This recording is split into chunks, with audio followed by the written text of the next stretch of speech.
Me encuentro en el libro de Lucas, en el capítulo 20 y el verso 38. Dios no es un Dios de muertos, sino de vivos.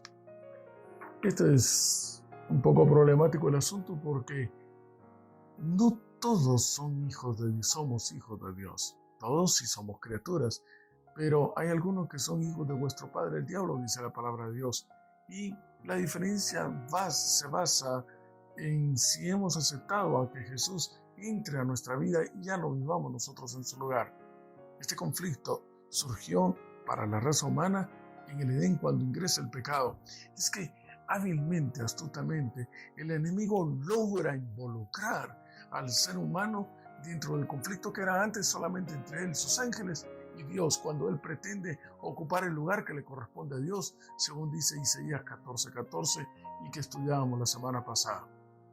Durante esta semana ya haría bien en que tome nota de algunos datos que vamos a hacer como si fuese un diccionario de interpretación.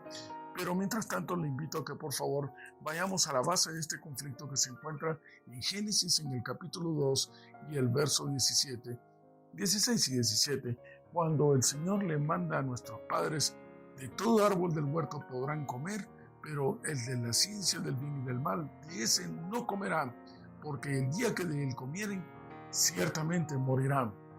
Y esto entra en conflicto porque en la palabra de Dios dice en el capítulo 3 que tomando posesión el enemigo de una serpiente, comienza a dialogar en primer lugar con Eva. Oye, ¿cómo es eso de que les dijo Dios que no pueden comer de ningún árbol que está en el huerto? Primera gran mentira.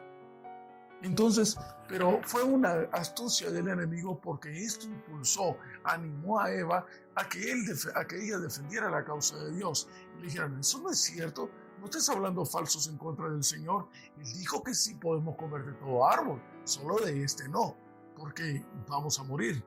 Vamos, eso no es cierto. Le estoy parafraseando lo que dice el texto: no, ustedes no van a morir. Pero el verso 4 es importante porque es el verso que descubre quién es el que está realmente detrás de la figura de la serpiente. Es el capítulo 3 y el verso 4 de Génesis. Es el verso 5, perdón.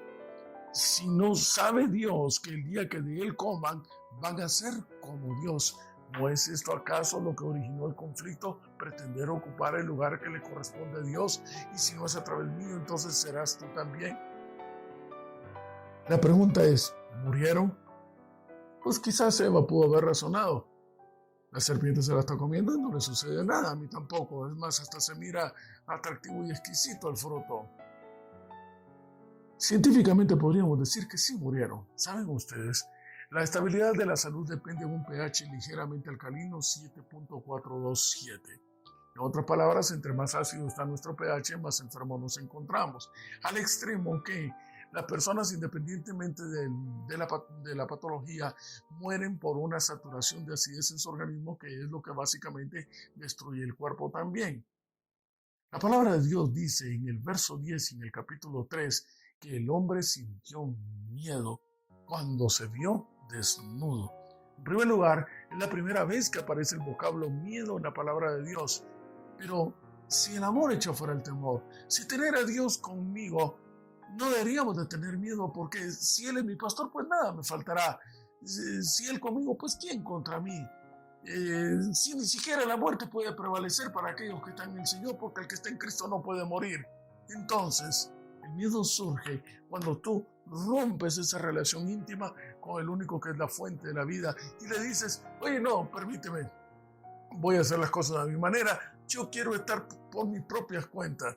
Pero resulta que el hombre, y no hay ninguna otra criatura que logre generar vida, la vida está únicamente en el Señor y en el Creador.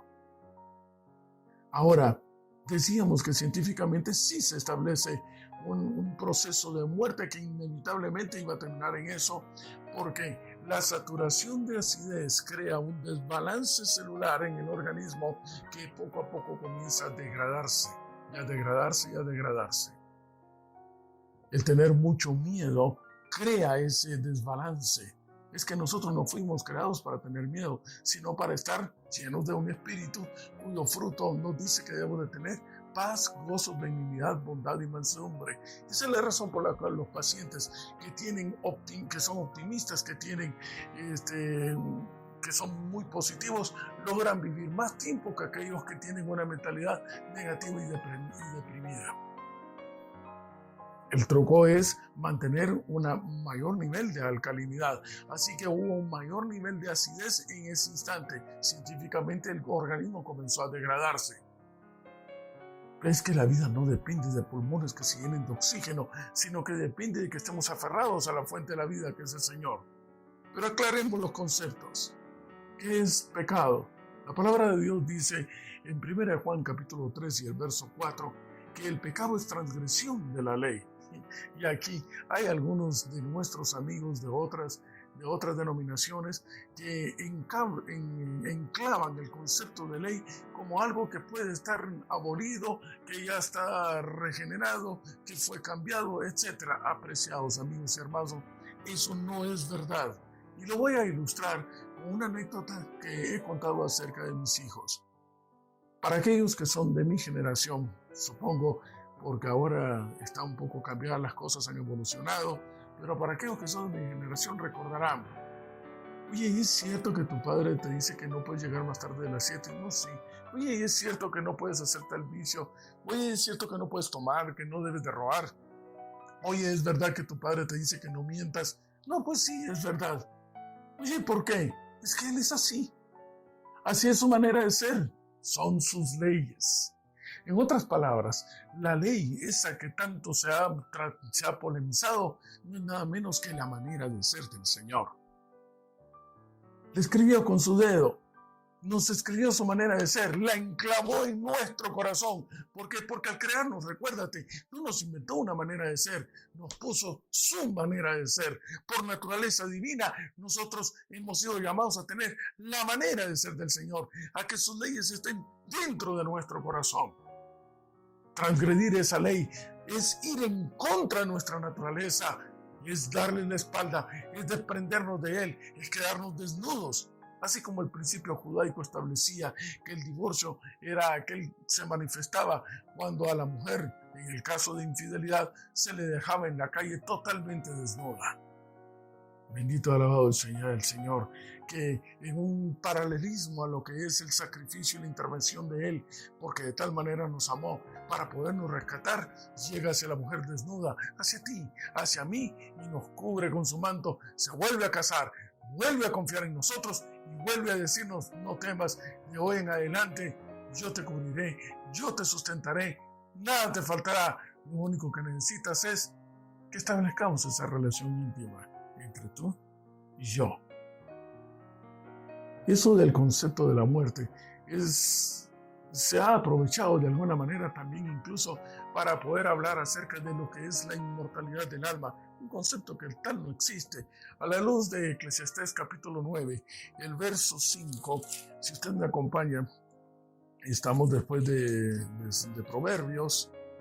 La palabra de Dios dice aquí está. Estamos en Eclesiastés, en el capítulo 9 y el verso 5. Es que todos los que viven saben que han de morir. Los muertos, atienda bien, los muertos nada saben, no tienen más paga, su memoria es puesta en el olvido. Su amor, su odio, su envidia fenecieron ya. Nunca más tendrán en este mundo parte de lo que se hace bajo el sol. Es que, capítulo 12, verso 7, el polvo vuelve a la tierra como era, y el espíritu vuelve a Dios, a quien lo dio. No tienes a quien estarle hablando. No es cierto eso de que alguien te está cuidando desde los cielos. Qué bonito suena, qué reconfortante puede ser, porque nos resistimos a sentir de que definitivamente ya no está. Pero recuerda un momento, hay promesa segura, bendita y alabado sea el nombre de Dios. En 1 Corintios, la palabra de Dios dice en el Nuevo Testamento, un testamento que está actualizado para que tú y yo lo podamos vivir a plenitud. A una iglesia que Pablo se lo dice porque no estaba actuando correctamente. Dice el capítulo 15 y el verso 52 que en un momento, cuando venga el Señor, en un abrir y cerrar de ojos, a la final trompeta, porque se tocará la trompeta. Sin duda alguna, que no te quepa duda de eso, los muertos serán resucitados incorruptibles. Nosotros seremos transformados. Así que, apreciado amigo y hermano, tengamos fe y esperanza de que las cosas estarán bien. Hay un plan de salvación que se generó por amor a ti y por amor a mí. La palabra de Dios dice, estoy exactamente en Génesis, en el capítulo 3 y el verso 15 y al verso 21, tú podrás encontrar en donde el Señor, Jehová Dios, le dice, oye, hay enemistad de hoy en adelante entre ti, entre la serpiente y la mujer. Aclaremos entonces otra vez en nuestro diccionario de interpretación. A la luz de la palabra de Dios en el capítulo 12 y el verso 9 de Apocalipsis, la serpiente ya está claramente identificada como el diablo, como Satanás.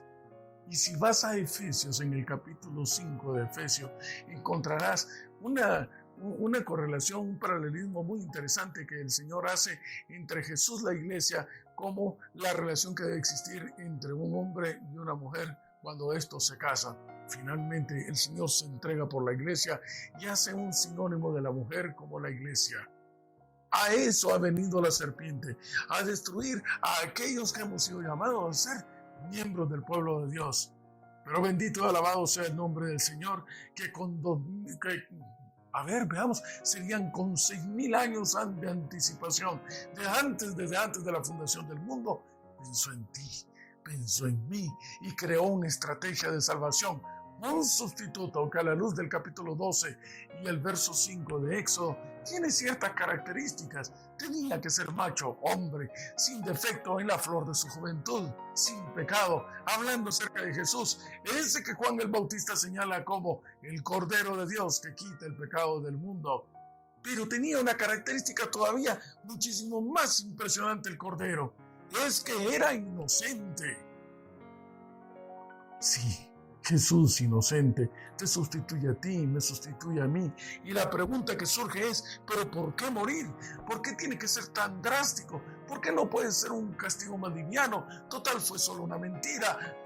Fue solamente un engaño, un pequeño robo. ¿Por qué no puede ser nariz a la pared, como era el caso de la disciplina de mis hijos cuando eran pequeños? ¿Por qué no puede ser algo tan sencillo?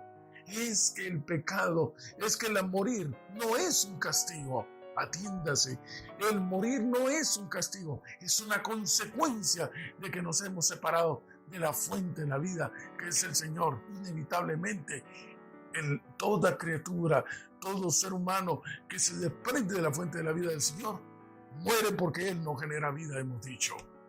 Bendito y alabado sea el nombre de Dios, porque el que ha de venir vendrá y no tardará. Vamos de vuelta a casa, pero vamos con la bendita esperanza y la seguridad de que Él viene porque ya ocupó tu lugar y ocupó mi lugar. Porque con una fe extraordinaria, Él pensó, Él sintió que al morir en la cruz del Calvario, tú y yo, al escuchar este mensaje, inevitablemente le volveríamos a abrir el corazón. Seríamos agradecidos, inclinaríamos el rostro, cerraríamos los ojos, nos arrodillaríamos. Y Él amorosamente nos levantaría y dándonos un beso en la mejilla, nos volvería a llamar hijos suyos. ¿Cómo no volver a casa? ¿Y cómo no establecer esa relación íntima con Dios, con aquel que dice que finalmente recordemos que al regresar a casa lo haremos porque en Él estamos vivos?